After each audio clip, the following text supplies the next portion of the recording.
Transformers on poles, single, on the ground, multiple, for lights, camouflaged.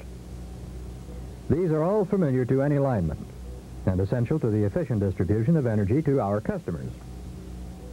But do you know what a transformer really is and how it works? This program will help you understand this important device. Simply stated, a transformer is a very efficient device used to raise or lower AC voltage. It accomplishes this voltage transformation without changing the actual power or energy being used.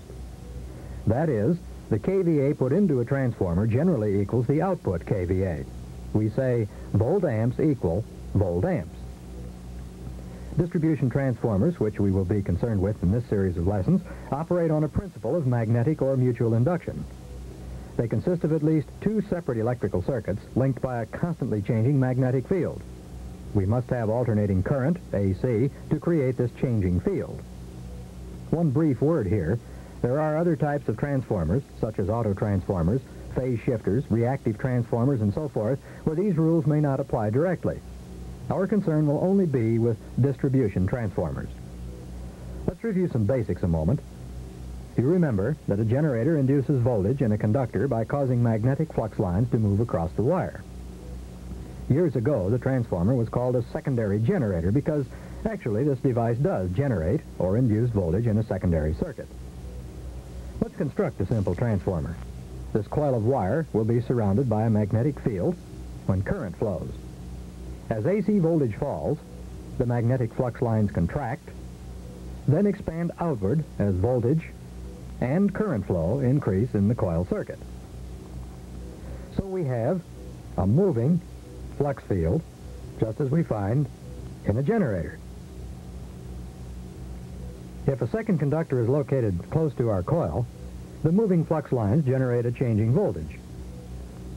And if we coil the second conductor, so more of it is within the area of flux action, even higher voltage is induced.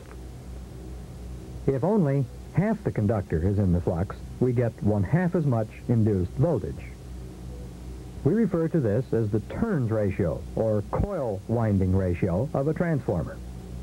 If there are 10 coils, or turns, on the input or primary circuit, and only 5 turns on the secondary coil, we have a relationship 10 to 5, or more simply stated, a ratio of 2 to 1. AC voltage induced in the second coil will have the same relationship to the voltage in the primary as the coil turns have to each other. If primary voltage is 200 volts, this 2 to 1 transformer will induce 100 volts in the secondary. If a steel core is placed inside the primary coil, it will concentrate the magnetic flux closer to the coil. It will also carry this flux along its entire length, even around, as seen here. If the secondary coil is wrapped around part of this metal core, a much more effective flux linkage is obtained. Since the steel core is a conductor, it too can be affected by the moving flux fields. To prevent induced currents from flowing in the core, it will be made from many thin steel plates laminated together. Electric current flowing through any conductor creates heat. In transformer coils, heat becomes concentrated and could overheat the insulation. To carry away heat and keep the insulation at a safe temperature, let's submerge the core and coils in a non-conducting liquid called transformer oil. So here are the 3 basic parts of a distribution transformer: the coils, the core, and a method for cooling. To protect the coils and core and contain the coolant, we enclose them in a sturdy metal tank. Of course, we must add insulated bushings or connectors to carry the electrical circuits outside the transformer. So let's look closer at some of these components. We said earlier that induced voltage will have the same relationship or ratio to the input voltage as the turns ratio of the primary to the secondary. Here is a primary line with 2400 volts and a distribution transformer which reduces this to the 120 volts needed by the customer. Now, how is this accomplished? Well, remember that the turns ratio will be the same as the ratio of primary to secondary voltages.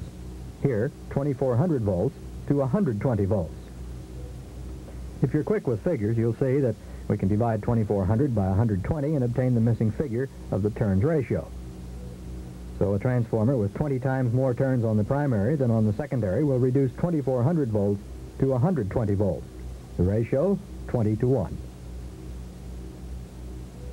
Well, what if that supply voltage happens to be somewhat lower, say only 2180 volts? Can we still get 120 volt output? Well, not with a 20 to 1 ratio, that's for sure. Some simple math again, we see that we now require a turns ratio of 19 to 1 to give the desired 120 volts in this situation. If a company had to buy and stock transformers for every turns ratio, the cost would be out of sight, and so would the warehouse space. Fortunately, many transformers are designed with a series of tapped connections on the primary winding, which permit simple adjustment of the operating ratio.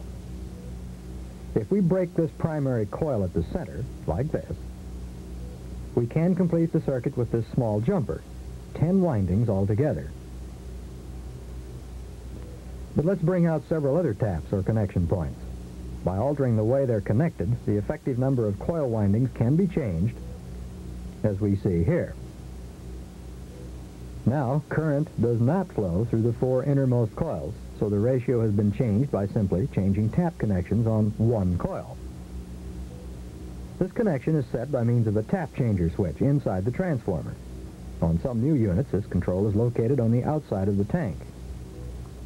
Now, the 20 to 1 ratio transformer can provide correct secondary voltage by adjusting tap changers by 5%, or a 19 to 1 effective ratio.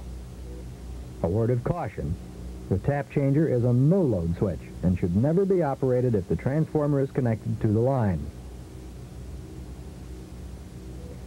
Let's look now at actual construction of a distribution transformer. We already see how the core is made up of dozens of steel laminations to reduce unwanted heat-producing current flow. The steel itself is especially made to provide specific magnetic characteristics with minimum flux loss. This core material is one reason for the fact that modern transformers are considerably smaller, lighter, and more efficient than units produced 20 or 30 years ago. The flat laminations are formed into a core which has been carefully engineered to complement the rating of the coils and to form a strong, vibration-free magnetic structure. In most modern distribution transformers, the core actually surrounds the coils to provide the most effective flux linkage. Because the primary coil or high voltage sides carry relatively low amperage, a fairly light conductor can be used, not only in the coil, but also in the tap changer, which is why it's normally part of the primary. But the low voltage secondary, to produce the same total kVA, or electrical energy, must be wound of heavy conductors to permit the high amperage flow without overheating. Most modern distribution transformers use varnish-coated wire to form the many turns in the primary coil. A paper-type insulation sheet is placed between each coil layer. Secondary coils are most often made of thin strips or sheets of aluminum or copper alloy with insulation between each turn layer. The coils themselves are usually wound one on top of the other.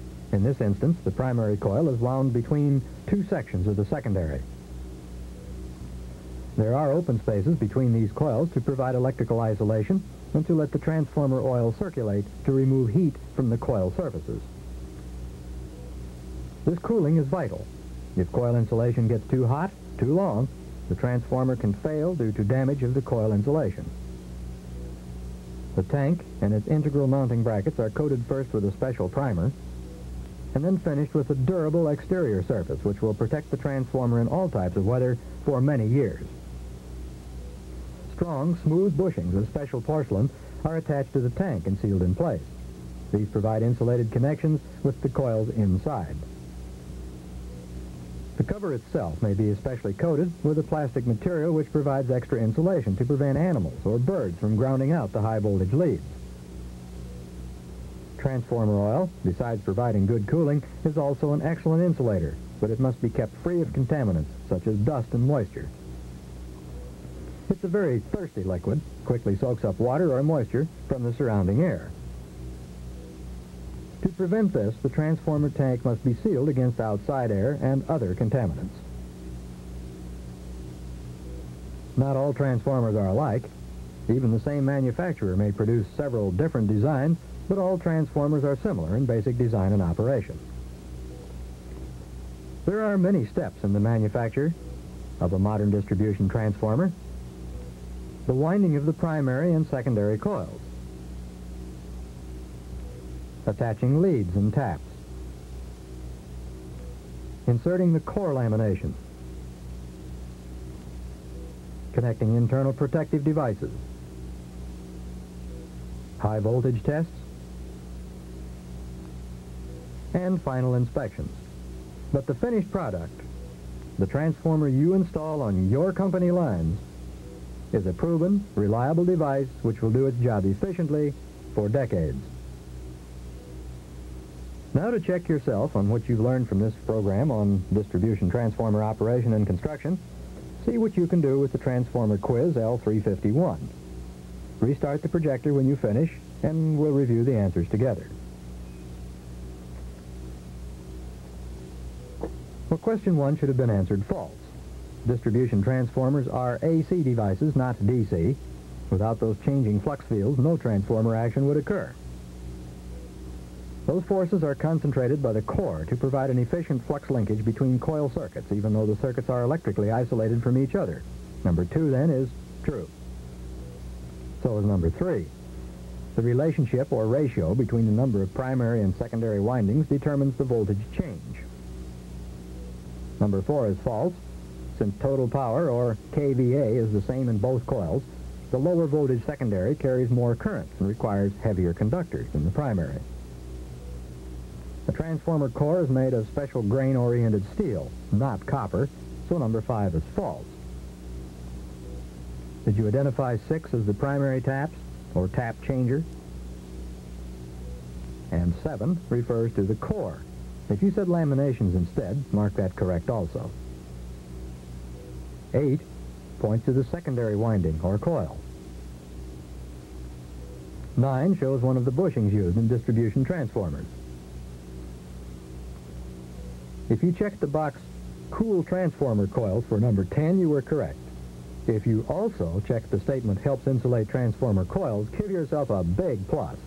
Transformer oil is a very effective electrical insulator as well as a coolant. Well, you may want to review this program now before going on to other units on distribution transformers. And if you don't, and even if you do, this is the end.